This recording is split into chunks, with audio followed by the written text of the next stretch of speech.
Hello guys, welcome back to the channel and welcome back to Elite Wrestling. तो guys ये रही हमारे all Elite Wrestling के डीडीओनो series की एक और नई वीडियो, जिस वीडियो की डिमांड आप में से कई सारे लोग कर रहे थे और आप में से कई सारे लोग जानना चाहते थे कि हमारी इस सीरीज के अगले वीडियो का टॉपिक क्या होने वाला है। जो बात शायद अब तक तो आपको पता चल चुकी होगी, क्योंकि गाइज आज इस वीडियो में हम कुछ ऐसे रेसलर्स के बारे में बात करने वाले हैं जिन्हें ऑल इलीट रेसलिंग अपने कंपनी में लाना तो चाहती थी, पर आखिरकार ऑल इलीट रेसलिंग उस रेसलर को अपने कंपनी में साइन करने के लिए फेल हो गई। तो ऐसे कौन से 10 रेसलर थे जिन्हें ऑल इलीट रेसलिंग अपने कंपनी में साइन तो करना चाहती थी, लेकिन किसी ना किसी वजह से ऑल इलीट रेसलिंग उस रेसलर को अपने कंपनी में साइन नहीं कर पाई। ये जानने के लिए ये वीडियो एकदम आखिर तक देखना, और पॉसिबली इस वीडियो में आपको कुछ ऐसे नाम देखने को मिलने वाले हैं जो कि आप सोच भी नहीं सकते कि उन्हें ऑल इलीट रेसलिंग ने कॉन्टेक्ट किया था। तो ये सब बातें जानने के लिए ये वीडियो एकदम आखिर तक देखना। और गाइस, अब ज्यादा देर ना लगाते हुए चलिए ये वीडियो शुरू करते हैं और बात करते हैं ऐसे पहले रेसलर की जिसे ऑल इलीट रेसलिंग अपने कंपनी में लाना तो चाहती थी, लेकिन किन्हीं कारणों की वजह से वो रेसलर ऑल इलीट रेसलिंग में नहीं आ पाया। तो गाइस, ये रेसलर कोई और नहीं बल्कि हाल फिलहाल के WWE NXT superstar Karrion Kross और स्कारलेट बॉर्डरो है, जिस नाम से आप थोड़ा शॉक हो चुके होंगे क्योंकि गाइस आपको ये बात पता नहीं होगी, पर जब WWE में आने से पहले क्रॉस और स्कारलेट TNA कंपनी के लिए काम करते थे, तब TNA कंपनी ने इस डुओ को बहुत ज्यादा पॉपुलैरिटी दी थी।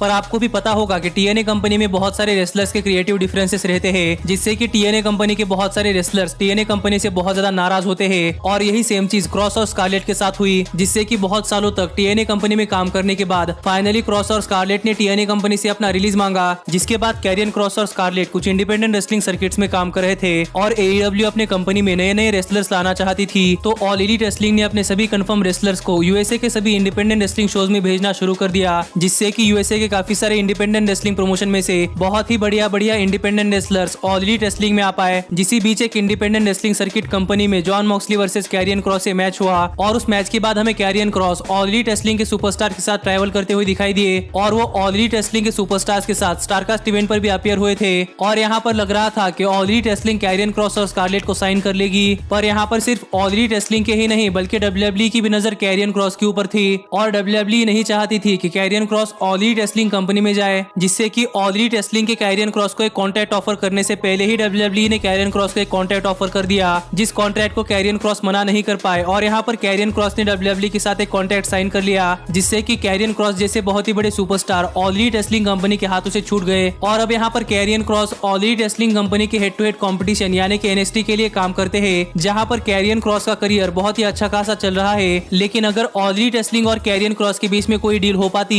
तो कैरियन क्रॉस भी अभी ऑल इलीट रेसलिंग के लिए काम कर रहे होते। पर यही हमारी लिस्ट पर अगले सुपरस्टार है गैलोज और एंडरसन यानी कि द गुड ब्रदर्स, जिनकी स्टोरी तो आपको पता होगी, लेकिन गाइस मैं यहाँ पर आपको शॉर्ट में बता देता हूँ कि द गुड ब्रदर्स यानी कि गैलोज और एंडरसन के WWE में आने से पहले और ऑल इलीट रेसलिंग कंपनी बनने से पहले गैलोज, एंडरसन और the elite the bullet club का हिस्सा थे, और वही से हाल फिलहाल के ऑल इलीट रेसलिंग के सुपरस्टार्स यानी कि केनी ओमेगा और यंग बक्स और गैलोज और एंडरसन की पहचान हुई थी। पर यहाँ पर NJPW कंपनी छोड़ने के बाद गैलोज और एंडरसन WWE कंपनी में गए, जहाँ पर वो अपने farmer bullet club leader AJ styles के साथ मिलकर काम कर रहे थे। और यही जब ऑल इलीट रेसलिंग कंपनी का पहला डायनामाइट शो होने जा रहा था, तब लुक गैलोज और कार्ल एंडरसन का WWE के साथ कॉन्ट्रैक्ट भी खत्म हो रहा था। और यहाँ पर केनी ओमेगा और यंग बक्स चाहते थे कि लुक गैलोज और कार्ल एंडरसन अपने farmer bullet club member AJ styles के साथ ऑल इलीट रेसलिंग कंपनी में आए, जहां पर वो AEW के पहले ही डायनामाइट शो पर अपना डेब्यू कर द इलीट यानी कि केनी ओमेगा और यंग बक्स के ऊपर अटैक करे। पर तभी WWE ने अपने सभी सुपरस्टार्स को ऑल इलीट रेसलिंग कंपनी के डर से बहुत ही बड़े कॉन्ट्रैक्ट्स ऑफर करना शुरू कर दिया,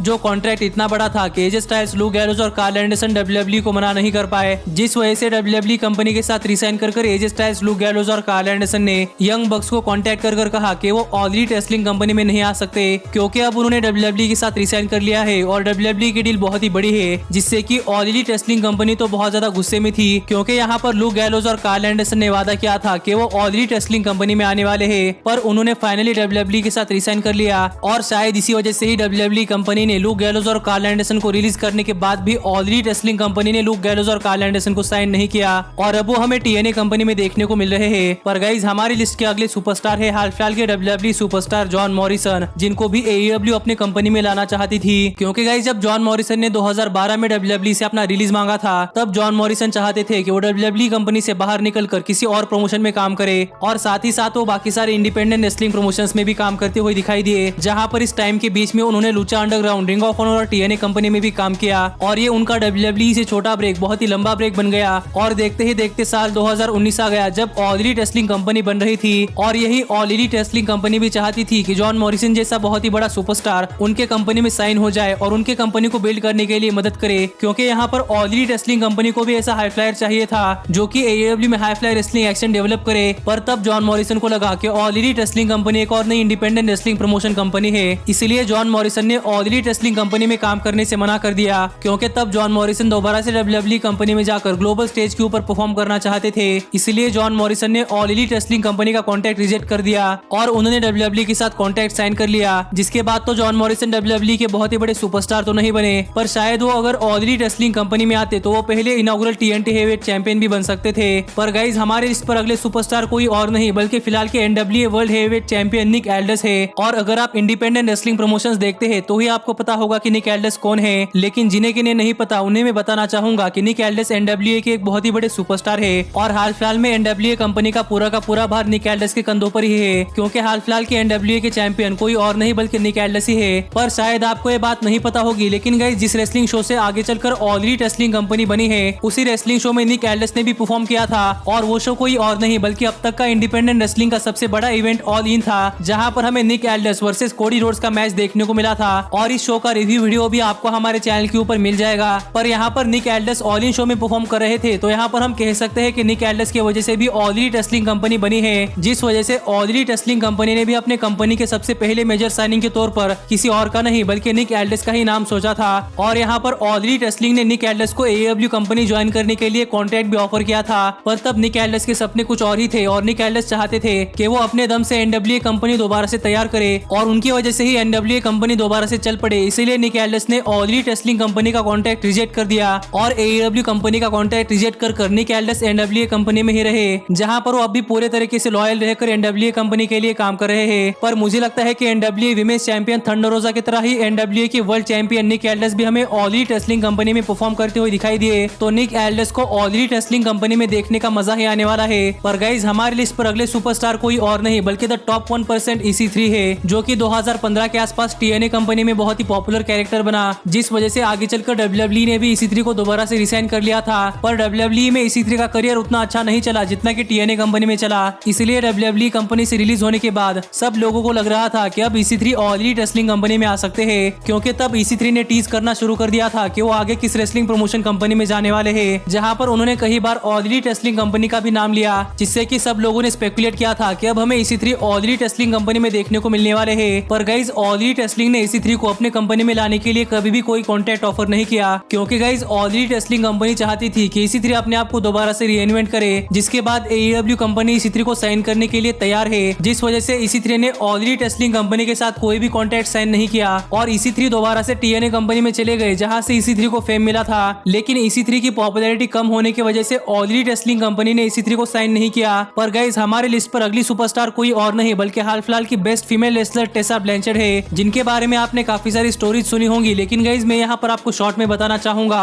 कि guys Tesa Blanchett TNA company की एक बहुत ही बड़ी स्टार थी और TNA कंपनी ने खुद से टेसा ब्लैंचेट को बिल्ड किया था। पर जब टेसा ब्लैंचेट TNA कंपनी के लिए काम कर रही थी तब टेसा ब्लैंचेट के फादर यानी कि टली Blanchett all Elite Wrestling company के लिए काम कर रहे थे, जो कि आज भी करते हैं और वो आज भी हमें शॉन स्पियर्स के साथ दिखाई देते हैं, जिससे कि काफी सारे लोग सोच रहे थे कि अगर आगे चलकर टेसा ब्लैंचेट TNA कंपनी छोड़ती है तो आगे Tesa Blanchett all Elite Wrestling company join कर सकती है, क्योंकि ऑल एलीट रेसलिंग कंपनी में टेसा ब्लैंचेट के फादर टली ब्लैंचेट काम करते हैं और AEW को भी अपने फीमेल डिवीजन में कुछ अच्छी सुपरस्टार्स चाहिए, जिस वजह से काफी सारे लोगों की नजर टेसा ब्लैंचेट के TNA कॉन्ट्रैक्ट के ऊपर थी। पर गाइज एक बार फिर से TNA कंपनी ने अपने सुपरस्टार के साथ क्रिएटिव डिफरेंसेस होने की वजह से टेसा ब्लैंचेट को उनका TNA का कॉन्ट्रैक्ट खत्म होने से पहले ही रिलीज कर दिया, जिसके बाद तो सभी लोग टेसा ब्लैंचेट को ऑल एलीट रेसलिंग कंपनी में देखने के लिए तैयार थे और AEW कंपनी भी खुद से टेसा ब्लैंचेट को ऑल एलीट रेसलिंग कंपनी में लाना चाहती थी। पर इससे पहले कि AEW टेसा ब्लैंचेट को कोई कॉन्ट्रैक्ट ऑफर करे, टेसा ब्लैंचेट ने रेसिज्म के ऊपर बहुत ही निगेटिव बातें कहना शुरू कर दिया, जिससे कि टेसा ब्लैंचेट की पब्लिक इमेज बहुत ही खराब हो गई और टेसा ब्लैंचेट के बैड एटीट्यूड के चलते कोई भी कंपनी टेसा ब्लैंचेट के साथ काम करने के लिए इंटरेस्टेड नहीं थी, जिससे कि ऑल एलीट रेसलिंग को भी टेसा ब्लैंचेट को अपनी कंपनी में लाने से पहले 2 बार सोचना पड़ा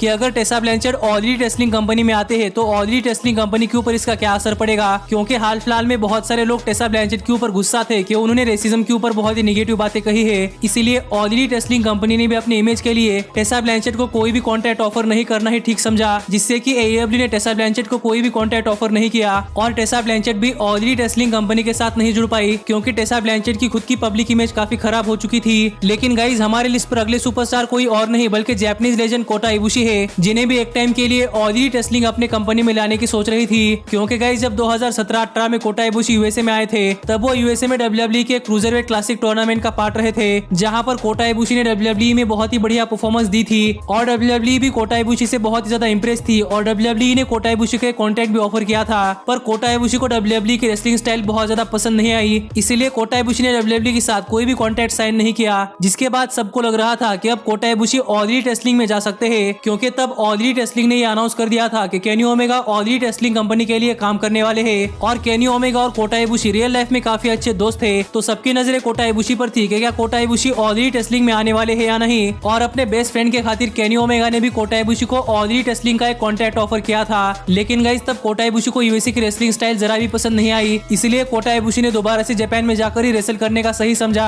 और कोटा इबुशी ने ऑल एलीट रेसलिंग कंपनी के कॉन्ट्रैक्ट को बिना देखे ही ऑल एलीट रेसलिंग कंपनी का कॉन्ट्रैक्ट रिजेक्ट कर दिया, जिससे कि ऑल एलीट रेसलिंग कंपनी के हाथ से एक और बहुत ही बड़ा सुपरस्टार चला गया, जो कोई और नहीं बल्कि कोटा इबुशी थे। पर गाइज हमारी लिस्ट पर जो अगले सुपरस्टार है वो कोई और नहीं बल्कि द एलीट के ही फॉर्मर मेंबर है और वो है द विलन मार्टिस क्रल, जिनके बारे में अगर आप द एलीट को फॉलो करते हैं तो आपने सुना होगा। लेकिन अगर आप द एलीट को फॉलो नहीं करते तो गाइज मैं आपको बताना चाहूंगा कि मार्टिस क्रल भी द एलीट के एक बहुत ही बढ़िया मेंबर थे। लेकिन जब द एलीट ने ऑल एलीट रेसलिंग कंपनी शुरू की तब Martin's Scurll All Elite Wrestling company में नहीं आ पाए, क्योंकि तब मार्टिस क्रल का रिंग ऑफ ऑनर के साथ बहुत ही लंबा कॉन्ट्रैक्ट था और मार्टिस क्रल का रिंग ऑफ ऑनर के साथ कॉन्ट्रैक्ट खत्म नहीं हुआ था, जिससे कि वो ऑल एलीट रेसलिंग कंपनी में नहीं आ सकते थे। लेकिन जब फाइनली मार्टिस क्रल का रिंग ऑफ ऑनर के साथ कॉन्ट्रैक्ट खत्म हुआ और मार्टिस क्रल एक फ्री एजेंट बने, तब सभी लोग देखना चाहते थे कि अब मार्टिस क्रल का ऑल एलीट रेसलिंग में डेब्यू किस तरीके से होता है। पर तब ऑल एलीट रेसलिंग ने बहुत ही चीप हरकत की कि गाइज ऑल एलीट रेसलिंग ने मार्टिस क्रल को एक बहुत ही लुक्रेटिव कॉन्ट्रैक्ट ऑफर किया, जहां पर ऑल एलीट रेसलिंग ने मार्टिस क्रल को सिर्फ $5,000 पर ईयर का ही कॉन्ट्रैक्ट ऑफर किया,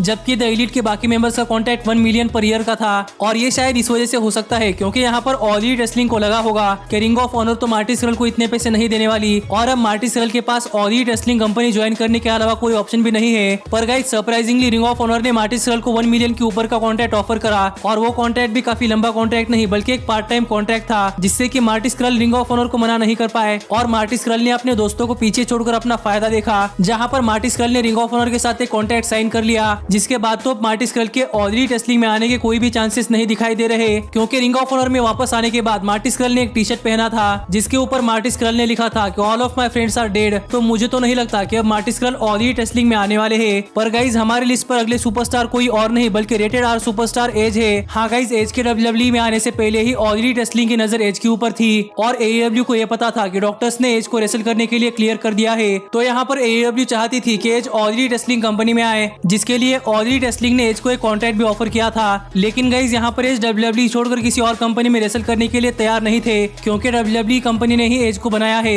इसीलिए एज को ऑल एलीट रेसलिंग कंपनी का ऑफर मिलने के बाद एज ने डब्ल्यूडब्ल्यूई के ऑफिशियल से बात की कि उन्हें ऑल एलीट रेसलिंग की तरफ से रेसलिंग करने का एक कॉन्ट्रैक्ट मिला है, क्योंकि एज अब रेसल करने के लिए टोटली क्लियर हो चुके हैं। और अगर यहाँ पर डब्ल्यूडब्ल्यूई को एज से कोई एतराज नहीं है तो यहाँ पर Edge All Elite Wrestling company में जाकर रेसल करना चाहते हैं। ये बात डब्ल्यूडब्ल्यूई को पता चलते ही डब्ल्यूडब्ल्यूई ने एज को all Elite Wrestling company join करने से मना कर दिया, क्योंकि यहाँ पर डब्ल्यूडब्ल्यूई नहीं चाहती थी कि एज जैसे बहुत ही बढ़िया superstar all Elite Wrestling company में जाए। इसीलिए डब्ल्यूडब्ल्यूई ने एज को ऑल एलीट रेसलिंग से भी बहुत ही बड़ा कॉन्ट्रैक्ट ऑफर करा, जो देखकर तो एज भी शॉक हो चुके थे, क्योंकि यहाँ पर एज को नहीं लग रहा था कि डब्ल्यूडब्ल्यूई एज को रेसल करने के लिए परमिशन देने वाली है। पर फाइनली डब्ल्यूडब्ल्यूई ने एज को रेसल करने के लिए हाँ कहा और एज तो डब्ल्यूडब्ल्यूई कंपनी छोड़कर किसी और कंपनी में जाने के लिए तैयार नहीं थे। इसीलिए एज ने डब्ल्यूडब्ल्यूई कंपनी के साथ एक कॉन्ट्रैक्ट साइन कर लिया और एक बार फिर से ऑल एलीट रेसलिंग के हाथ से एक बहुत ही बड़ा सुपरस्टार निकल गया। लेकिन गाइज हमारी इस लिस्ट में आखिरी सुपरस्टार कोई और नहीं बल्कि डब्ल्यूडब्ल्यूई के एक बहुत ही बड़े सुपरस्टार और best in the world CM Punk है। क्योंकि अगर आपको नहीं पता तो मैं आपको बताना चाहूंगा कि गाइज जब ऑल एलीट रेसलिंग का पहला ऑल आउट पेपर हो रहा था, जो कि साल 2019 को शिकागो इलिनॉय में था, तो यहाँ पर ऑल आउट पेपर से पहले कोडी ने सीएम पंक को एक मैसेज किया था कि कोडी चाहते हैं कि CM Punk all Elite Wrestling company को ज्वाइन करे और आने वाले ऑल आउट 2019 पेपर में CM Punk all Elite Wrestling में अपना डेब्यू करे,